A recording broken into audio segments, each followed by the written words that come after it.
Hey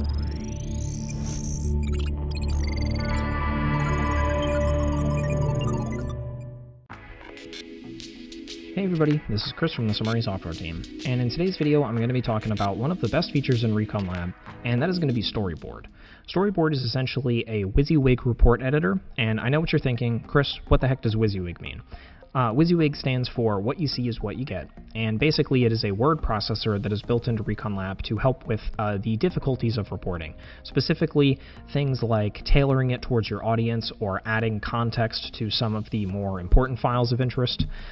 That all is pretty much solved with StoryBoard, because you can edit your report down to the individual items that are being reported on, as well as the actual text that is between individual items, so that it can really help to provide that extra context where it's needed, or provide extra clarification for audiences that might need it.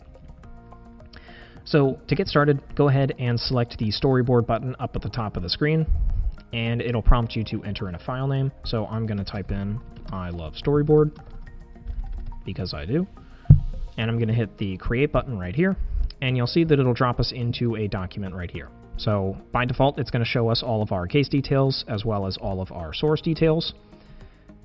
And you'll see that we have over on the right hand side here, we have all of our word processor options. So we have a save button, we have an export button so that we can send it out to our format of choice.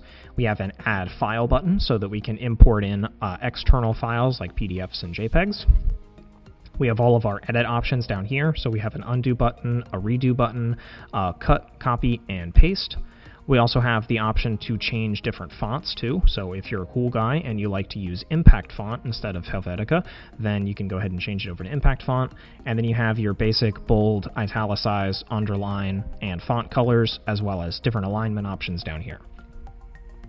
Moving on, if you guys aren't interested in just the word processor of it and you actually want to look at the evidence portion of it, then the table up at the top is going to show you all of your bookmarks and your tags and everything that you've done in your case up to this point.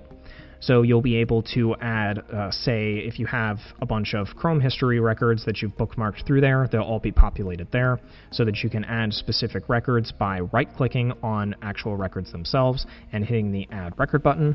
You'll see that it'll append it to the bottom of your report. So you'll see different things like the plugin, which category it was in, which source it came from, your last visit date or the timestamp that it's referring to, URL. So it'll have a whole bunch of information, as well as the artifact source, which is something that might be pretty important.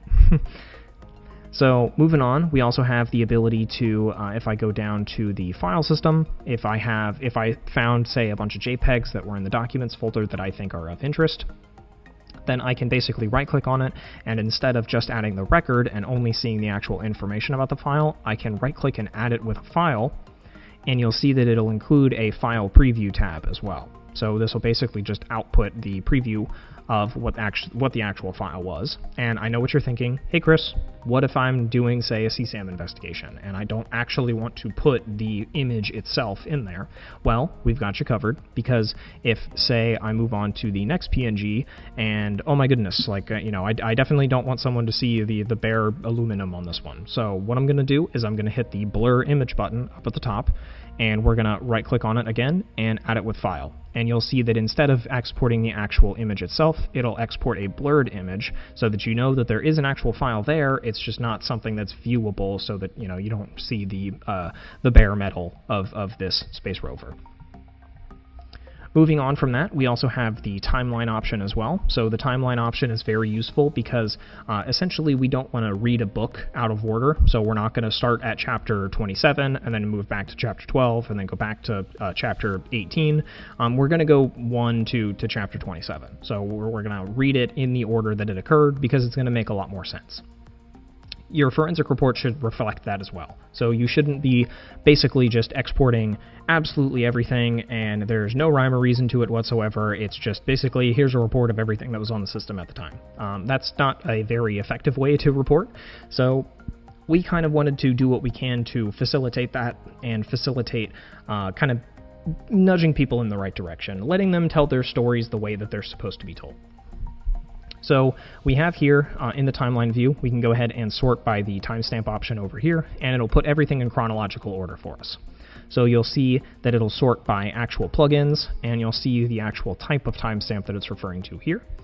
So if we look at, say, the Brave browser is going to be much more easily told if we have everything in chronological order. So if we sort by the last visit timestamp, we can go ahead and select a whole bunch of records right here, and we can add all of these records, just the records, not the records with files, because since they're entries in a database, exporting a record with a file is not really going to help us too much because it's just exporting text. So if we look here, we'll see all of the actual last visit dates. We'll see the actual the URL that was originally visited, and we can see all of the we can see all of the things that I selected previously are going to be appended to the bottom of my report here.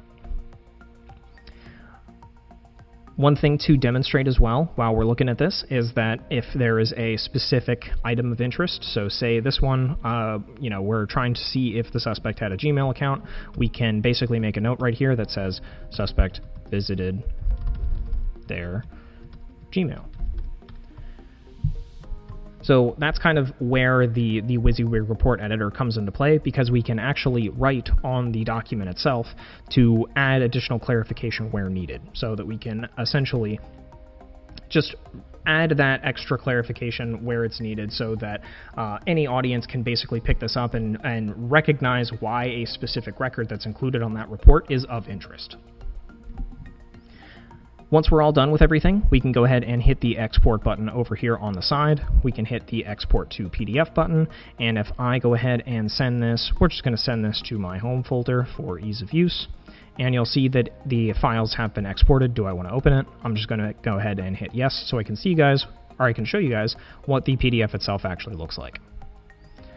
So you'll see that it basically throws everything that I did previously into one big document for us, and if I look at, I'm going to go down here, suspect visited, there we go, suspect visited their Gmail. So all of our notes and everything that we've added in there should automatically be pulled over and reported as well.